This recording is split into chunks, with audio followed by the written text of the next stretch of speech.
अल्लाह ही अल्लाह किया करो, दुख न किसी को दिया करो, जो दुनिया का मालिक है नाम उसी का लिया करो। अस्सलामु अलैकुम वरहमतुल्लाहि वबरकातुहू।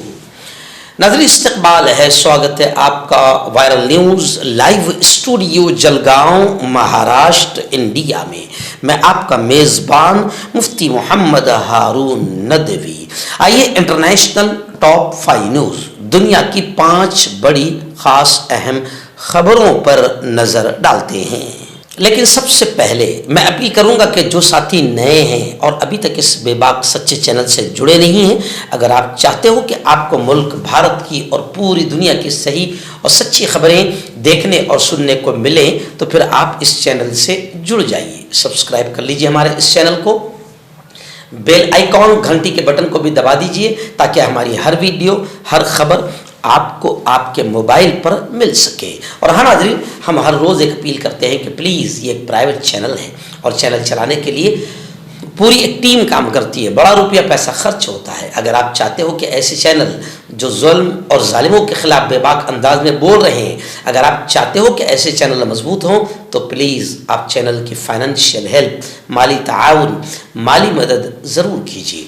स्क्रीन पर आप नजर डालें, हमारे चैनल का बैंक अकाउंट नंबर भी दिया गया है। और अगर आप ऑनलाइन पैसा भेजकर मदद करना चाहते हैं तो गूगल पे, फ़ोन पे और पेटीएम तीनों का एक ही नंबर है 9637541786। अल्लाह ने जो भी आपको ताकत दी है उस एतबार से हर दिन या हफ्ते या महीने में एक बार ही सही 200, 500, 1000 जो भी आप चैनल की मदद कर सकते हैं, पाबंदी के साथ हर महीने मदद कीजिए, चैनल को मजबूत कीजिए, हमारा साथ दीजिए। नाज़रीन, पहली बड़ी दर्दनाक अफसोसनाक खबर मुल्क के शाम से आ रही है। जी हाँ, दुनिया के सबसे बड़े आतंकवादी इज़राइल ने जो पागलपन में, जुनून में, बौखलाहट में बिल्कुल कुत्तों की तरह शक्ल इख्तियार कर गया है और पागल कुत्तों की तरह कहीं पर भी घुसकर किसे भी काट रहा है। खबर आ रही है कि जुनून में मुब्तला इज़राइल ने मुल्क के शाम पर जलजला बम गिरा दिया।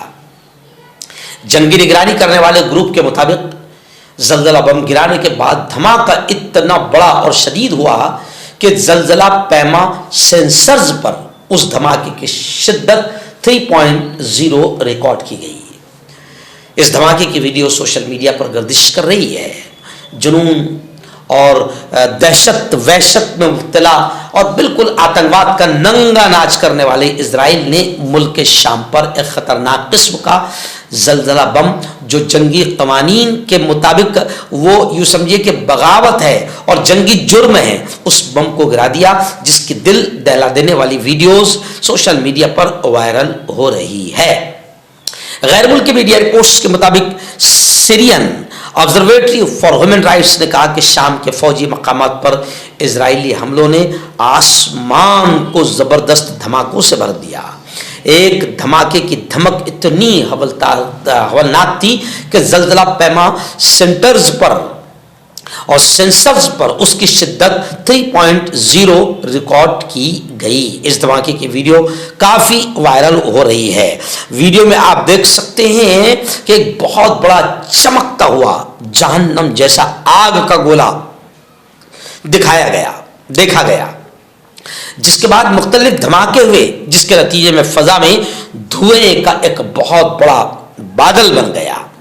यानी जो जंगी जुर्म है, ऐसे हथियार और ऐसे बम को गिराना, ऐसे बम भी अब इजरायली आतंकवादी मुल्क के शाम पर और अलग अलग जगहों पर फेंक रहे हैं। लेकिन कमाल की बात यह है कि पूरी दुनिया खामोश तमाशाई है और इजराइल के आतंकवादी नंगे नाच को खुली आंखों से देख रही है। नाज़रीन, दूसरी बड़ी खबर गज़ा के हालात को लेकर आ रही है। जी हाँ, वहीं मजलूम गज़ा जो तकरीबन पूरा के पूरा इजरायली आतंकवादी फौज ने तबाह कर दिया है और पूरे इस्लामी ममालिक खामोश तमाशाई बने बैठे हैं, उसी गज़ा से फिर एक दिल दहला देने वाली खबर आ रही है कि गुज़िश्ता कल गज़ा में इजरायली बमबारी से अल जज़ीरा, जो कतर का मशहूर चैनल है अल जज़ीरा, उसका कैमरामैन शहीद हो गया।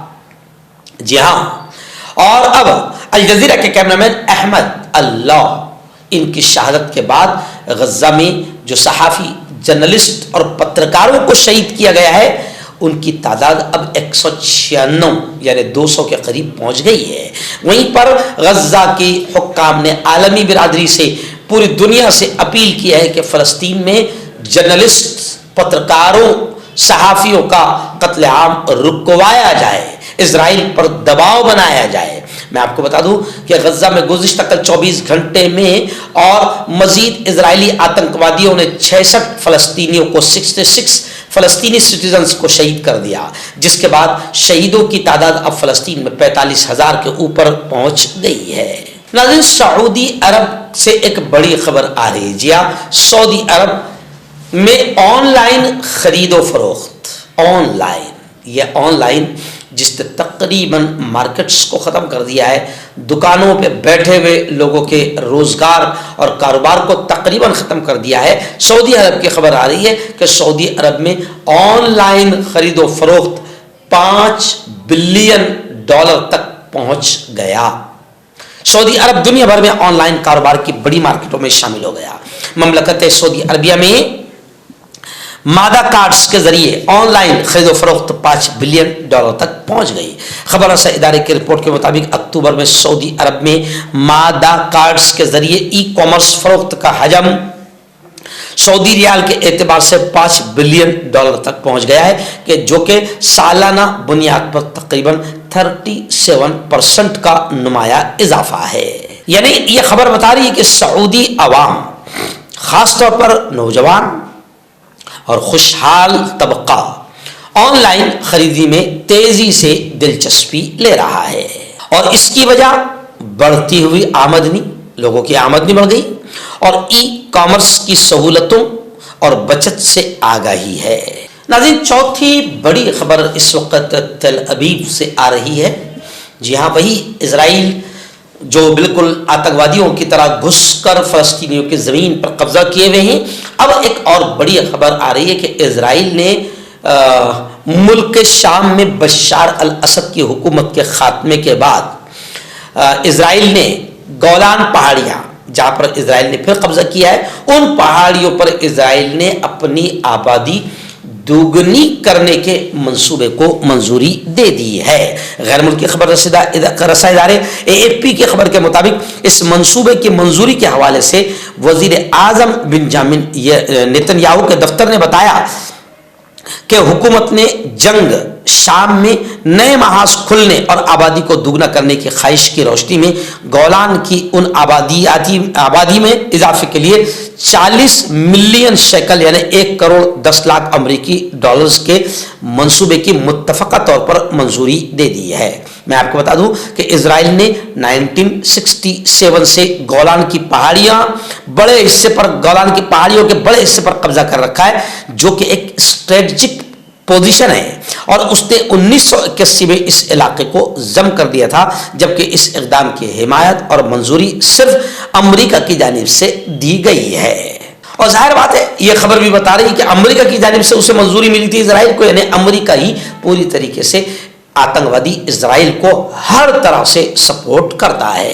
इसी वजह से मैं जुमला कहता हूं कि इजराइल का नाजायज बाप अगर कोई है तो वो खुद अमेरिका है। यानी इजराइल आतंकवाद का जितना नंगा नाच खेल रहा है, उसका मेन जिम्मेदार और सपोर्टर अमेरिका है।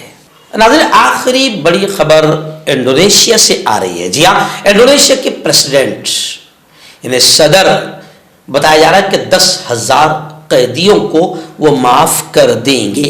इंडोनेशिया के सदर ने 10,000 कैदियों को हमदर्दी की बुनियाद पर माफ कर देने का मंसूबा बनाया है। इंसानी हुकूक के उमूर के वजीर ने पीर को ये इत्तला दी। जकार्ता ग्लोब अखबार के मुताबिक ये बात सामने आई है। उन्होंने कहा कि माफ़ी के लिए कलीदी तहफ़्फ़ुज़ात, हमदर्दी और मुफाहत के लिए हम पुरअज़्म हैं। ये दोनों ही सदर के लिए अहम तरजीहात है। तवक्को है कि सदारती माफ़ी में सियासी कैदियों समेत तकरीबन 44,000 कैदियों की रिहाई की तजवीज़ भी पेश की जाएगी। माफ़ी का जुज़वी मकसद मुल्क की जेलों में गुंजाइश से ज़्यादा कैदियों को कम करना है। सदर का मकसद ज़हनी अमराज में मुब्तला कैदियों, HIV और मंशियात के आदि अफराद जैसी संगीन बीमारियों में मुब्तला कैदियों को रिहा करना है ताकि वो बहाली का इलाज कर सके। साथ ही नाबालिग और बुजुर्ग कैदियों को भी माफ़ कर देना मकसद है। मर्दाना ताकत हासिल करें 72 घंटों के अंदर, वो भी जड़ी बूटियों द्वारा। हकीम याकूब खान से कांटेक्ट करें जो कि 75 सालों से हिकमत कर रहे हैं। इसके अलावा जोड़ों में दर्द, गुर्दों में पथरी, शुगर, खुजली, ल्यूकेरिया का गारंटी से इलाज किया जाता है। अभी कांटेक्ट। तो मैं हकीम जावेद, क्या आपको शुगर है या आपके बदन में दर्द रहता है, जैसे जोड़ों का दर्द, नसों का दर्द, गठिया वाई, इसके अलावा अगर आपको बवासीर है, खूनी वाली हो या मस्से वाली हो, और अगर आप अपनी शादीशुदा ज़िंदगी को लेकर खुश नहीं है तो आप हमें कांटेक्ट कर सकते हैं। यहाँ गारंटी के साथ जड़ी बूटी से इलाज किया जाता है। Thank you so much. हकीम फरीद जो कि ख़ानदानी देसी दवाओं से इलाज करते आ रहे हैं, जैसे मर्दाना ताकत, लिकोरिया, शुगर, बिना अंग्रेजी दवाई बिना परहेज के ख़त्म हो जाती है। इसके अलावा जोड़ों का दर्द, घुटनों का दर्द, कमर दर्द, खुजली, बवासीर, खूनी व मस्से वाली, वजन कम करना, वजन बढ़ाना, तिल, मस्से, आंखों के ऊपर की चर्बी, बालों का झड़ना, बालों में कीड़ा लगना। अभी कांटेक्ट।